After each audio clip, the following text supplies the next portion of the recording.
हर नेता का, हर राजनीतिक दल का सबसे बड़ा धर्म यही होता है, सेवा। तो जो आपकी सेवा करता हो, जो ईमानदारी से आपके लिए काम करता हो, जो आपके सामने सच्चाई पेश करता हो, उसी का समर्थन करिए। इस चुनाव में नरेंद्र मोदी के भाषण में वो रोजगार की बात क्यों नहीं करते? 15 लाख की बात क्यों नहीं करते? किसानों की आमदनी को बढ़ाने की क्यों नहीं बात करते? इस बात का आप मुझे जवाब दे दीजिए। हमारे हजारों युवा आज यूक्रेन में फंसे हुए हैं, वहां पे बम गिर रहे हैं, लड़ाई हो रही है, लोग मर रहे हैं, हमारे युवा वहां फंसे हुए हैं। और जब वो युवा वीडियो बनाकर कहते हैं कि हमें बचाइए, हमें डर लग रहा है, हमें बचाइए, नरेंद्र मोदी के लोग कहते हैं ये लोग यूक्रेन इसलिए गए क्योंकि ये हिंदुस्तान में कॉलेज में नहीं घुस पाए।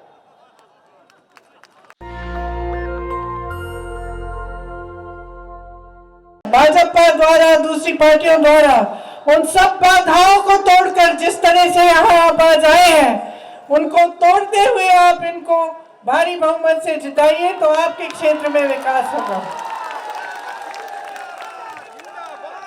सिर्फ एक आग्रह करते हुए फिर मैं राहुल जी का स्वागत करूंगी और उनको मंच दूंगी कि वो आपको संबोधित करें।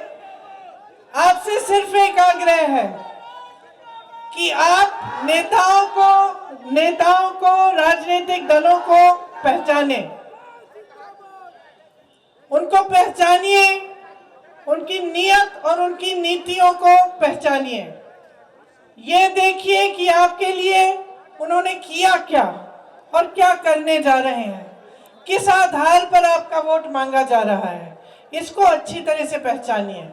मेरी शिकायत है उत्तर प्रदेश की जनता से, जहां जहां जाती हूं मैं ये शिकायत करती हूं कि आप लोगों ने नेताओं को एक बहुत बुरी आदत दे दी है। जब 5 सालों में आप उनको जवाबदेह नहीं बनाते, उनके मन में ये मानसिकता आ गई है कि धर्म के आधार पर, जाति के आधार पर आपसे वोट मिल जाएगा तो काम करने की कोई जरूरत नहीं है। ये मानसिकता आपको बदलनी है। इसी मानसिकता की वजह से आज आपके सामने नेता आकर कुछ भी कह लेते हैं, लेकिन आपकी समस्याओं की बात नहीं करते। आपकी बड़ी बड़ी समस्याएं हैं। राजनीति का मकसद होना चाहिए कि इन समस्याओं का हल कैसे हो, आपकी सेवा होना चाहिए। सबसे बड़ा धर्म हर नेता का, हर राजनीतिक दल का सबसे बड़ा धर्म यही होता है, सेवा। तो जो आपकी सेवा करता हो, जो ईमानदारी से आपके लिए काम करता हो, जो आपके सामने सच्चाई पेश करता हो, उसी का समर्थन करिए। मैं जानती हूं कि आप जागरूक हैं। आप इस चुनाव में सोच समझकर पूरी जिम्मेदारी से अपना वोट देंगे। इसी के साथ मैं राहुल जी को मंच पर बुलाती हूं कि वो आपको संबोधित करें। धन्यवाद। उत्तर प्रदेश को अपनी सरकार बनानी है। आपको अपने भविष्य के बारे में एक बहुत बड़ा निर्णय लेना है। उत्तर प्रदेश किस रास्ते पे चलेगा? अलग अलग पार्टियां हैं। एक तरफ बीजेपी, समाजवादी, कांग्रेस, बीएसपी और सब पार्टियां उत्तर प्रदेश को एक रास्ता दिखाने की बात कर रहे हैं। अब देखिए, नरेंद्र मोदी जी 2014 से प्रधानमंत्री हैं और मुझे याद है कि 2014 में उनके हर भाषण में रोजगार की बात होती थी, याद है आपको क्या कहते थे नरेंद्र मोदी जी? रोजगार के बारे में क्या कहते थे? 2 करोड़ युवाओं को हर साल नरेंद्र मोदी रोजगार दिलवा देगा। याद है आपको? भूल गए? भूल गए क्या? नहीं। दूसरा वायदा करते थे, किसानों की आमदनी दुगनी कर दूंगा। याद है ये वायदा? याद है ना? और तीसरा सबसे सुंदर वायदा, काले धन को मिटा दूंगा और आपके बैंक अकाउंट में 15 लाख रुपए डाल के दिखा दूंगा।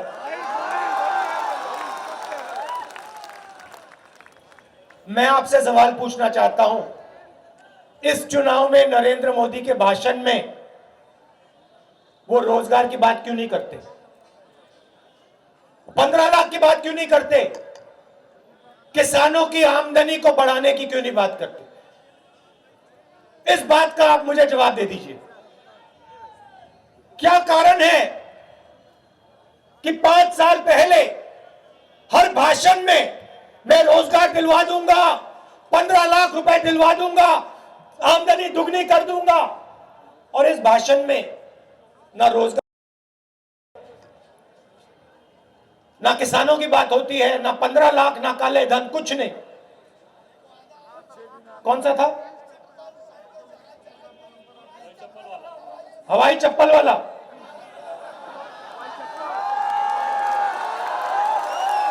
नहीं भैया भैया भैया, एक सेकंड, मुझे याद नहीं है कौन सा वायदा था ये। हवाई जहाज में बैठेंगे हवाई चप्पल पहन के। भाई और बहनों, नरेंद्र मोदी जी ने कितने करोड़ रुपए का हवाई जहाज खरीदा? कितने का खरीदा? उसमें भैया यूपी के चप्पल वाले कोई नहीं बैठ सकते, वो अलाउ नहीं है। एसपीजी वाले घुसने नहीं देते। तो देखिए, प्रियंका ने कहा कि धर्म की बात करते हैं। प्रियंका ने कहा कि राजनीतिक पार्टियां आती हैं और धर्म की बात कर जाती हैं। ये जो धर्म है, हिंदू धर्म, ये क्या है? मैं आपसे पूछना चाहता हूं, जब हम शिव जी की बात करते हैं, भगवान राम की बात करते हैं, कृष्ण भगवान की बात करते हैं, महाभारत की बात करते हैं, रामायण की बात करते हैं, तो हम किस बात की बात करते हैं? किस चीज के बारे में हम बात करते हैं?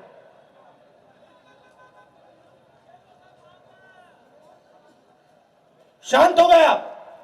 आपको मालूम ही नहीं? आपको मालूम भी नहीं कि हिंदू धर्म का मतलब क्या है? चुप हो गए आप? मुझे बताओ, धर्म की बात करते हैं, हिंदू धर्म का मतलब क्या है? बता दो। प्रियंका ने कहा धर्म पर वोट पड़ता है। मुझे बता दो हिंदू धर्म क्या है? मुझे बता दो, मैं स्टेज से उतर जाऊंगा। बताओ। अगर आप नहीं बता पाओगे तो मैं बता दूंगा, मगर आप बताओ। पूरे देश में हिंदू धर्म की बात होती है, मुझे बता दो क्या है? भाई और बहनों, हिंदू धर्म सच्चाई है। हिंदू धर्म और कुछ नहीं है। हिंदू धर्म सच्चाई है, सत्य है। भाई और बहनों, ये हिंदू धर्म के नाम पर आपसे वोट नहीं लेते हैं, ये झूठ के नाम पर आपसे वोट लेते हैं।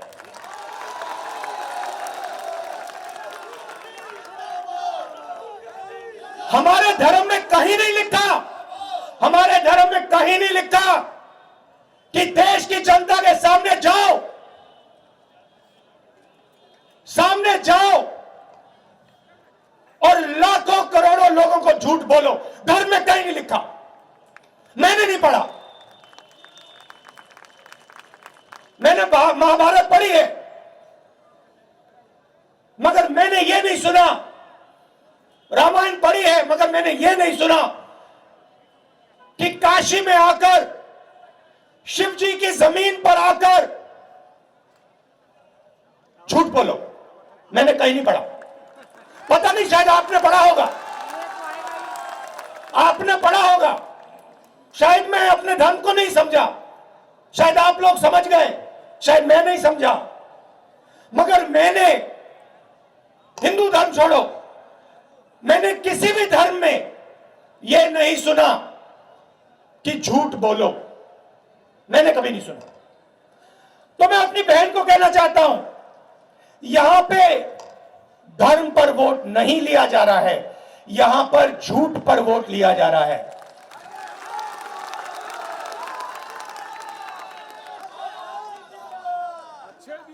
अब देखिए, मैं यहां आया, मैं मर जाऊंगा, अच्छी तरह सुनो, मैं मर जाऊंगा, मगर इस स्टेज से मैं आपको कभी यह नहीं कहूंगा कि 15 लाख रुपए बैंक अकाउंट में डाल दूंगा। आपको अच्छा लगे ना लगे, मुझे कोई फर्क नहीं पड़ता। मैं आपकी इतनी इज्जत करता हूं कि मैं आपके मुंह पर झूठ नहीं बोल सकता हूं। नरेंद्र मोदी जी आते हैं, हमारे प्रेस वालों को दबा के रखा हुआ है, ये बेचारे पूछ नहीं पाते हैं, ये बेचारे पूछ नहीं पाते, डरते हैं नौकरी चली जाएगी, रोजगार चला जाएगा, रोजगार चला जाएगा। पूरे देश का रोजगार चला गया, भैया आप भी छोड़ दो अपना रोजगार। तो मेरा कहना है, मोदी जी आते हैं, झूठ बोल जाते हैं और फिर कहते हैं मैंने हिंदू धर्म की बात की, मैं हिंदू धर्म की रक्षा करता हूं। नहीं मोदी जी, आप हिंदू धर्म की रक्षा नहीं करते हो, आप झूठ की रक्षा करते हो। और किसके लिए करते हो? आप हिंदुस्तान के गरीब लोगों के लिए नहीं करते हो, आप किसान के लिए नहीं करते हो, आप मजदूर के लिए नहीं करते हो, आप अपनी कुर्सी बचाने के लिए असत्य की रक्षा करते हो।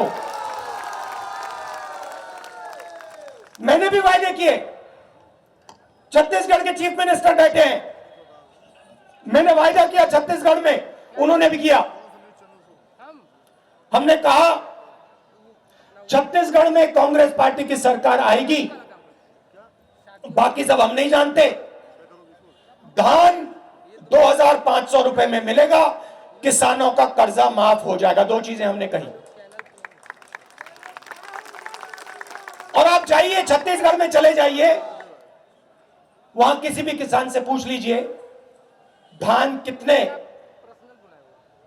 में खरीदा जाता है, वो बता देगा 2500 रुपए में खरीदा जाता है। और पूछ लीजिए कर्जा माफ हुआ हां या ना, बता देगा हां जी कर्जा माफ हो गया।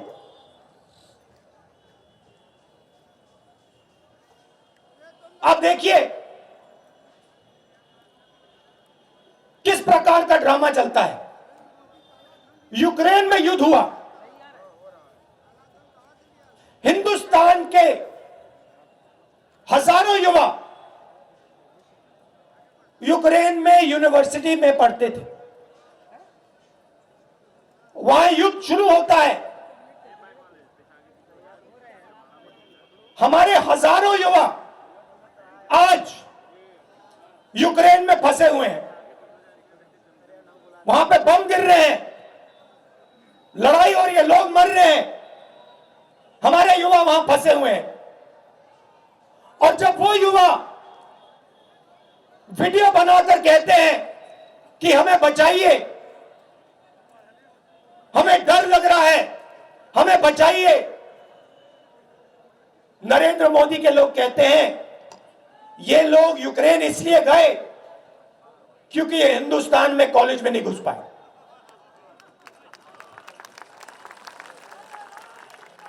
ये यहां फेल हो गए इसलिए वो वहां चले गए।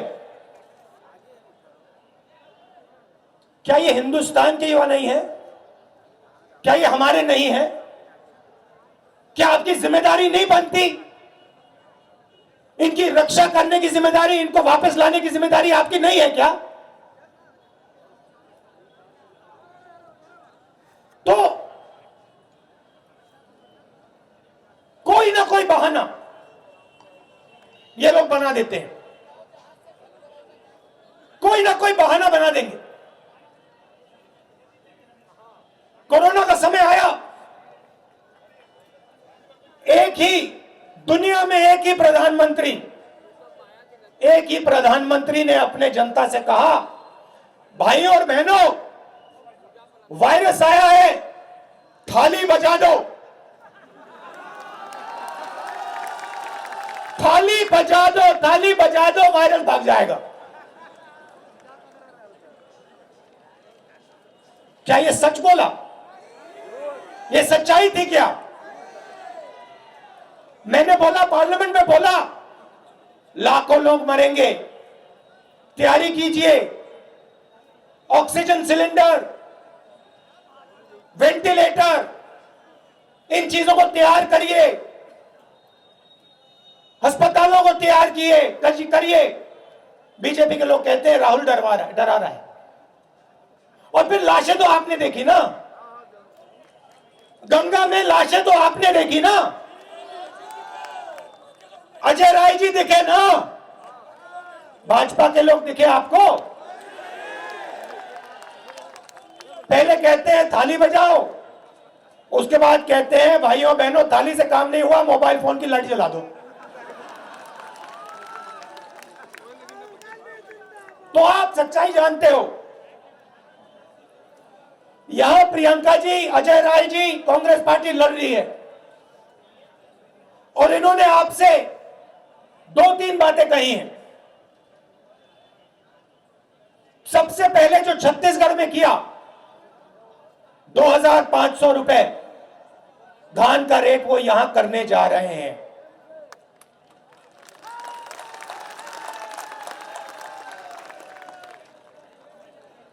मगर आपके सामने सबसे बड़ी समस्या, आप बताओ भैया क्या है?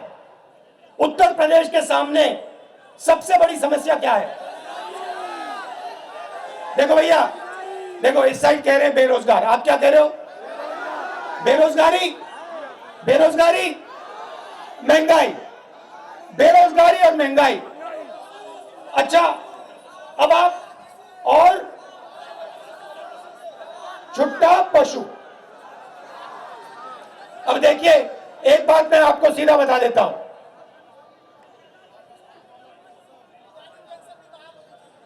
सबसे बड़ी समस्या बेरोजगारी, दूसरी महंगाई, ये 2 बड़ी समस्याएं हैं। भाई और बहनों, वो पशु में आएंगे, ये पहली 2 है, वो तीसरी नंबर वाली है। वो मोदी जी का गिफ्ट था, तोहफा था, वो अलग चीज है। ये समस्या है, वो नरेंद्र मोदी के, ये 2 समस्या है। वो तीसरा जो है वो तोहफा है, फ्री गिफ्ट है, वो मोदी जी ने आपको आपकी मदद करने के लिए दिया था कि आप रात को सो ना पाए, आप रात को जगे रहे और हिंदुस्तान की जो हालत है उसके बारे में आप सोचे और मजे लें। इसलिए नरेंद्र मोदी जी ने वो आपको तोहफा दिया था। मगर वो अलग बात है। देखिए, रोजगार, और मैं साफ बात बोलता हूं, उत्तर प्रदेश में आपको रोजगार नहीं मिलने वाला। भैया भैया भैया भैया डिस्टर्ब मत कीजिए, डिस्टर्ब मत कीजिए। आपको उत्तर प्रदेश में, आपको अच्छा लगे ना लगे, आपको उत्तर प्रदेश में रोजगार नहीं मिलने वाला है। आप अपने बच्चों को कॉलेज भेजते हो, यूनिवर्सिटी भेजते हो, भेजते हो नहीं भेजते हो?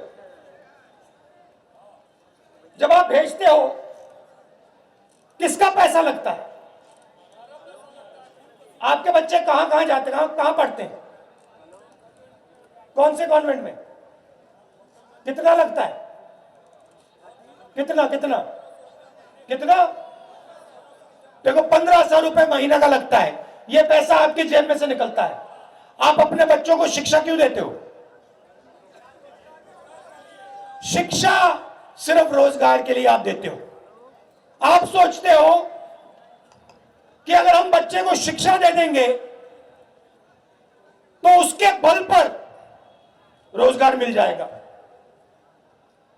ठीक है, तो अगर आप कहते हो कि शिक्षा के कारण, शिक्षा के बल पर रोजगार मिल जाएगा, तो फिर मैं आपसे पूछता हूं, भैया बताओ रोजगार पैदा कैसे होता है, कहां से आता है?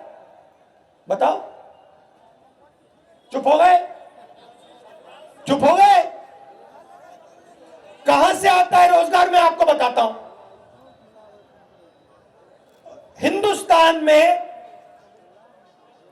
रोजगार छोटे बिजनेस वाले, छोटे व्यापारी, मिडिल साइज बिजनेस वाले, दुकानदार और किसान पैदा करते हैं। फिर से दोहरा देता हूं। हिंदुस्तान में छोटे व्यापारी, मिडिल साइज, स्मॉल और मिडिल साइज बिजनेस वाले, बुनकर, जो छोटा काम करते हैं, ये लोग रोजगार दिलवाते हैं, किसान रोजगार दिलवाते हैं। भाइयों और बहनों, हिंदुस्तान के सबसे 2-3 बड़े उद्योगपति, अरबपति देश को रोजगार नहीं दिलवाते हैं। सीधी बात है। अब आपको रोजगार क्यों नहीं मिलेगा? क्योंकि नरेंद्र मोदी जी ने जो डबल इंजन सरकार चलाई है, उनका डबल इंजन का मतलब दिल्ली और लखनऊ नहीं है भाइयों और बहनों। उनका डबल इंजन का मतलब है अनिल, अदानी और अंबानी। वो है डबल इंजन। और उस डबल इंजन से भाइयों और बहनों उत्तर प्रदेश में और इस देश में रोजगार पैदा हो ही नहीं सकता। आपको जो करना है कर लो, रोजगार नहीं पैदा हो सकता। अब मैं आपको बताऊंगा कांग्रेस पार्टी रोजगार यहां पैदा कैसे करेगी। कि आपका जो पैसा है, जो आप अपने बच्चों की शिक्षा में डालते हो, उस पैसे का आपको फायदा मिले, आपके बच्चों को रोजगार मिले। तरीका क्या है मैं आपको बताता हूं। सबसे पहले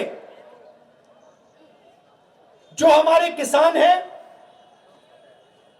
जो हमारे छोटे व्यापारी हैं, स्मॉल और मीडियम बिजनेस वाले हैं, सरकार को उनकी मदद करनी पड़ेगी।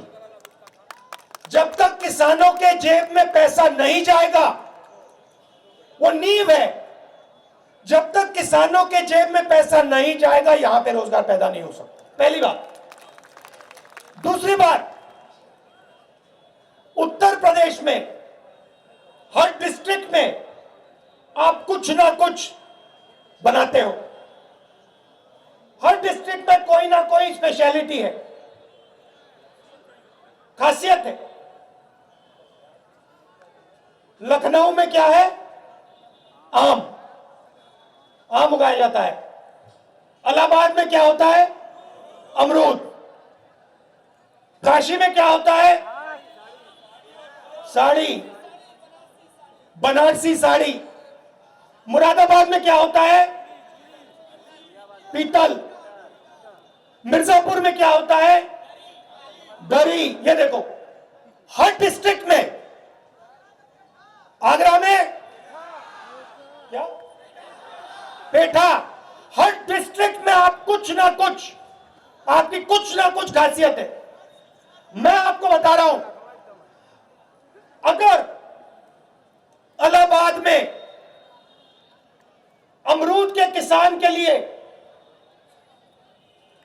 फूड पार्क बना दिया गया, अमरूद को प्रोसेस करने की वहां फैक्ट्रियां लगा दी गई, तो जो आज इलाहाबाद के किसान के हाथ बंधे हैं, जो हथकड़ियां हैं वो टूट जाएंगी, उतर जाएंगी। तो कांग्रेस पार्टी क्या करेगी? हर डिस्ट्रिक्ट में जाएगी, सवाल पूछेंगे, भैया काशी में क्या खासियत है? बनारसी साड़ी। और जो हमारे जो बनारसी साड़ी का काम करते हैं, उनसे जाकर हम बात करेंगे और उनसे कहेंगे भैया आपको क्या चाहिए? लोन की जरूरत है, मदद की जरूरत है, हम आपके लिए क्या करें? और यूपी के हर डिस्ट्रिक्ट से लोग कहेंगे भैया यहां पे फूड प्रोसेसिंग प्लांट की जरूरत है, यहां पे हम पीतल का काम करते हैं, हमें इस प्रकार की मदद की जरूरत है, और वहां हम पैसा डालेंगे। और इस प्रकार यूपी के हर डिस्ट्रिक्ट में रोजगार मिलना शुरू हो जाएगा। आपने बनारसी साड़ी की बात की, आपने बात बोली मेड इन बनारस, सही बात। आपने कहा बनारसी साड़ी है मेड इन बनारस। भाई और बहनों, आजकल साड़ी चाइना में बन रही है, चाइना में बन रही है। मैं चाहता हूं कि ये जो मेड इन चाइना शब्द है, ये मेड इन चाइना को चाइना मिटा के मेड इन बनारस लिख दे वहां पे, और उठा के बनारस की साड़ियों को चाइना तक पहुंचा दे। ये हम करना चाहते हैं। तो अब यहां पे अजय राय जी हैं, कांग्रेस पार्टी है, और प्रियंका जी हैं। हम आपसे यहां झूठ बोलने नहीं आए हैं, मगर हम काम करवाना जानते हैं। हमने मनरेगा दिलवाया, किसानों का कर्जा माफ किया, राजस्थान में आपने बात बताई हमें पेंशन की। हम काम करना जानते हैं और हम काम करवाना भी जानते हैं। तो आप यहां हमारे कैंडिडेट्स को जिताइए। और जो उत्तर प्रदेश की जगह है, देखिए हमारा परिवार भी इलाहाबाद का है, हम भी यूपी के हैं।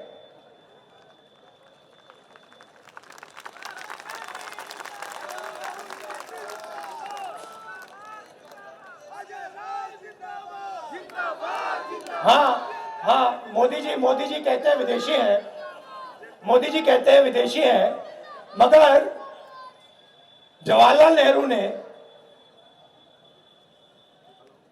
सालों जीवन दे दिया, जेल में रहे। मोदी जी ने सुना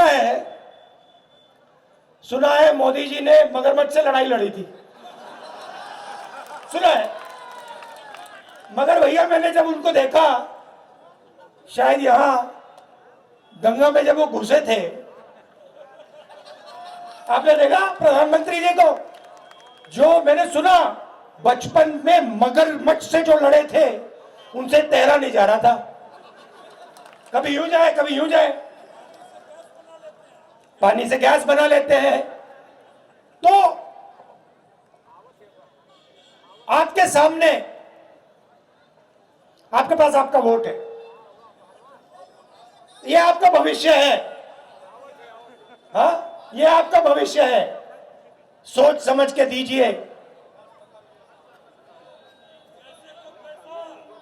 सोच समझ के दीजिए।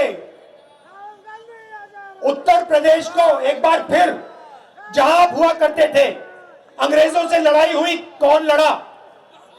कांग्रेस लड़ी। कहां लड़ी? उत्तर प्रदेश में। उत्तर प्रदेश ने रास्ता दिखाया था, आपको फिर वो काम करना है। आप जाते हो, कभी महाराष्ट्र जाते हो, कर्नाटक चले जाते हो, हरियाणा चले जाते हो, पंजाब चले जाते हो, मजदूरी करते हो, उत्तर प्रदेश में रोजगार नहीं मिलता।